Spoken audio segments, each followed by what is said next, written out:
செம்பு தண்ணி எடுத்துக்கங்க.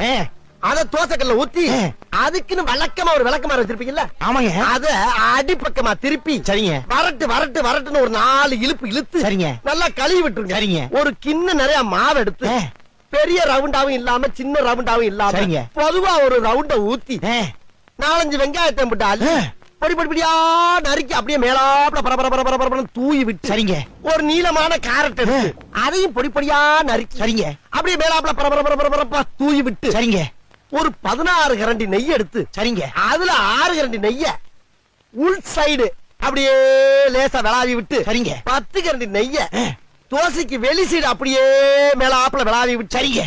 இட்லி பொடி இருக்கு பாத்தீங்களா, அத அப்படியே அள்ளி மலை சாரல் மாதிரி அதை மேலாப்ல பரபர அப்படியே பேய விட்டு சரிங்க.